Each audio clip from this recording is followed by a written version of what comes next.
इतने लोगों का खाना बनाना पड़ता है। प्याज काटो, मसाले पीसो, 4 तरह की सब्जियां बनाओ, कितना काम करना पड़ता है। सारा दिन बस किचन में पसीना बहाते रहो।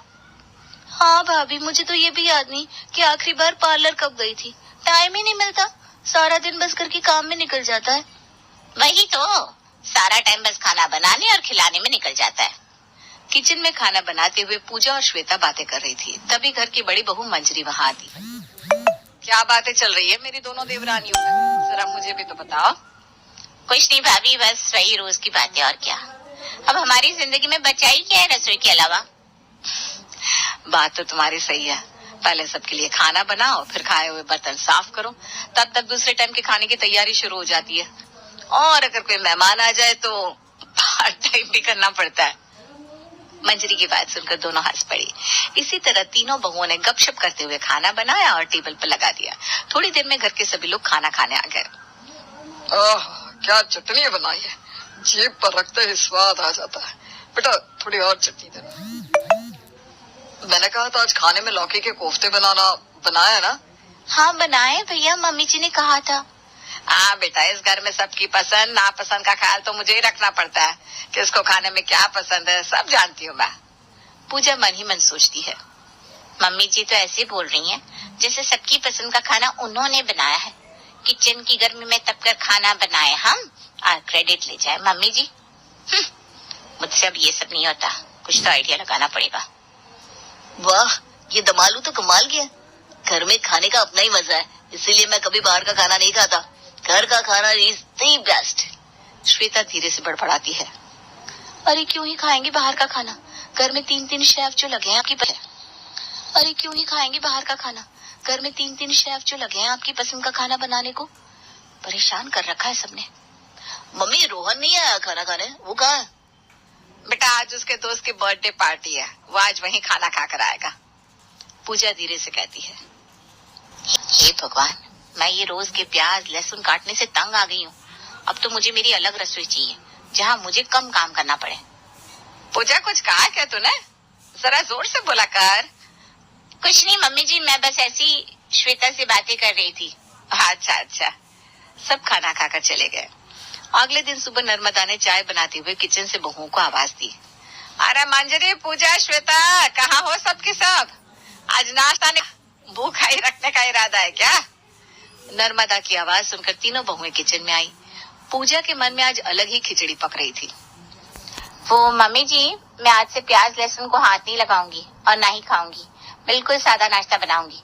मुझे ये प्याज लहसुन मिर्च मसालों वाला खाना ना ही भाता है, ना ही बनता है मुझसे। ये क्या बात हुई पूजा? इस किचन में सिर्फ तुम्हारा खाना ही नहीं बनता, घर के बाकी लोग भी खाते हैं, तो खाना तो सबके हिसाब से ही बनेगा।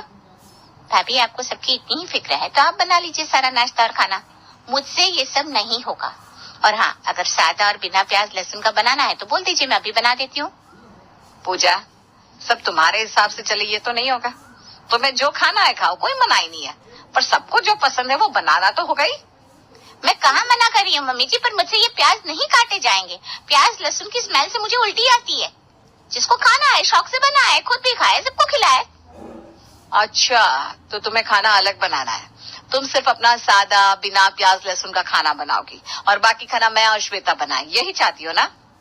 मम्मी जी मेरी रसोई अलग कर दीजिए ताकि किसी को कोई प्रॉब्लम ना हो। कोई ये ना कहे कि सारा दिन बस वही खाना बनाती है।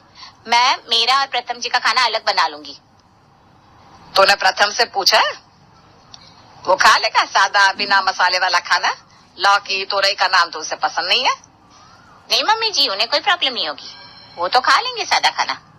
नर्मदा ने कुछ सोचा और फिर बोली, ठीक है पूजा, तेरी जैसी मर्जी।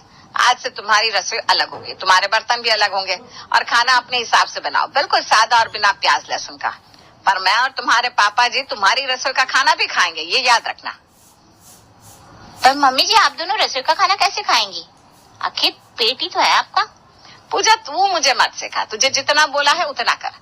तेरे कहने पर रसोई अलग कर दी, अब खाना तुझे हमारा भी बनाना होगा। ठीक है मम्मी जी। अब पूजा की रसोई अलग हो गई, वो अलग खाना बनाने लगी और यहाँ मंजरी और श्वेता सबके लिए मसाले और प्याज लहसुन वाला खाना बनाती। अब ये बात श्वेता को भी खटक रही थी, उसे भी अपनी अलग रसोई बनानी थी। एक दिन श्वेता ने अपनी मम्मी को फोन लगाया। हेलो मम्मी, कैसी हो? मैं ठीक हूँ बेटा, तू तेरी सुना? अब क्या बताऊं मम्मी, एक तो इतना बड़ा परिवार है, ऊपर से सबकी अलग अलग फरमाइश है, इतना सारा खाना बनाना पड़ता है। मेरा तो सारा दिन किचन में ही बीत जाता है। पर बेटा तू अकेली तो काम नहीं करती होगी ना, तेरी जिठानियां भी तो है, वो भी तो तेरे साथ रसोई का काम करती होंगी, तो ना थोड़ी काम चोरी कर लिया कर। क्या मम्मी, मंजरी भाभी को गोलू से फुर्सत जब मिलती है तब रसोई में आती है। मम्मी जी उन्हें कुछ कहती भी नहीं। रही बात पूजा भाभी की, तो उन्होंने ये कहकर रसोई अलग कर ली कि उनको प्याज लहसुन वाले खाने से नफरत है। वो ज्यादा मसालेदार खाना भी नहीं खाएंगी और ना ये सब बनाएंगी। अच्छा ये बात है, पूजा तो बड़ी तेज निकली भाई। वही तो मम्मी, चुपचाप निकल ली। अब मुझे भी कुछ आइडिया दो ना, जो मैं भी किसी बहाने से रसोई अलग कर लूं और मुझे भी कम काम करना पड़े, फिर मैं भी आराम कर सकूं, पार्लर जा सकूं। काम कर करके ना मेरे इतने सुंदर हाथ खराब हो गए। अच्छा ठीक है, सोचने दे मुझे कुछ। मम्मी जल्दी बताओ ना। अच्छा सुन, मैं कल तेरे घर आ जाती हूँ कुछ दिनों के लिए, तेरे साथ तेरे घर पर रहूंगी। तो अपनी सास से कहना तुझे मेरे लिए व्रत का खाना बनाना है, बाकी बातें मैं तुझे मिलकर समझाती हूँ। ओके मम्मी, बाय, कल मिलते हैं, जल्दी आना। ठीक है बेटा, बाय। फोन कट गया। अगले दिन दोपहर के वक्त रंजना नर्मदा के घर पहुंची। नर्मदा उस वक्त हॉल में बैठी टीवी देख रही थी। नमस्ते नर्मदा जी, कैसी हैं आप? अरे रंजना जी नमस्ते नमस्ते, बड़े दिनों बाद आना हुआ, आइए बैठिए ना। हाँ, घर से फुर्सत नहीं मिलती। अब श्वेता के पापा अपने दोस्तों के साथ तीर्थ पर गए हैं, तो सोचा कुछ दिन श्वेता के पास हो आऊं। अरे ये तो बहुत अच्छा सोचा आपने, आराम से रहिए और इसे अपना ही घर समझिए। श्वेता बेटा, तेरी मम्मी आई है।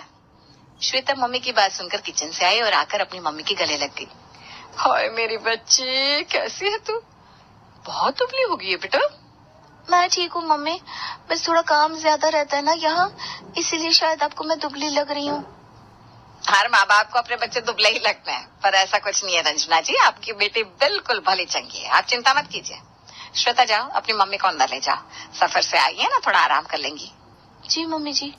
श्वेता रंजना को अपने कमरे में ले गई, जहाँ रंजना ने श्वेता को सारी तरकीब समझा दी, जिससे रसोई अलग हो जाए। शाम को श्वेता नर्मदा के पास गई। हाँ बेटा बोल, क्या बात है? मम्मी जी बात यह है कि मेरी मम्मी ना अनाज नहीं खाती, ना ही प्याज लहसुन खाती है। हैं? अब ये क्या बात हो गई भला? वो क्या है ना मम्मी जी, मेरी मम्मी की गुरुजी ने उन्हें अनाज खाने से मना किया है, तो वो अब हमेशा ही व्रत करती हैं। तो फिर तुम्हारी मम्मी खाती क्या है, भूखी रहती है क्या? नहीं मम्मी जी, फलाहार करती है ना, कुट्टू के आटे की रोटियां, साबूदाने की खिचड़ी, फ्रूट्स, ये सब खाती है। और मैं भी ना आज से व्रत का खाना ही खाऊंगी। हे भगवान, ये सब क्या चल रहा है मेरे घर में? एक को प्याज लहसुन से एलर्जी है, एक व्रत का खाना खाएगी। अब क्या तुझे भी अलग रसोई चाहिए? हाँ मम्मी जी, अब प्याज लहसुन के किचन में तो व्रत का खाना बन नहीं सकता, ना ही अनाज का छुआ हुआ कोई बर्तन चलेगा, तो मुझे नए बर्तन और नए गैस पर ही खाना बनाना होगा। देखो ये सब नहीं चलेगा, ये व्रत क्या लगा रखा है? अरे किस चीज का व्रत है? जबरदस्ती ही व्रत का खाना खाना है? मम्मी जी, पूजा भाभी की बात तो आपने झट से मान ली थी, फिर मेरे बारे में ऐसा क्यों? मैं व्रत इस घर में करके ही रहूंगी। नर्मदा समझ रही थी काम से बचने की ये बहुओं की नौटंकी है, पर वो करती भी क्या, इसलिए उसने चुप रहना ही सही समझा। ठीक है भाई, तुम भी अलग रसोई कर लो, आज से तुम्हारी रसोई और बर्तन सब नया हो गए। बनाओ व्रत का खाना, पर हाँ खाना हमारा भी बनाना होगा। पर मम्मी जी आपका तो व्रत नहीं है, फिर आप व्रत का खाना क्यों खाएंगी? क्या नहीं खा सकती मैं? मेरा जो मन करेगा खाऊंगी। चुपचाप 4 लोगों का खाना बनाना पड़ेगा। मंजरी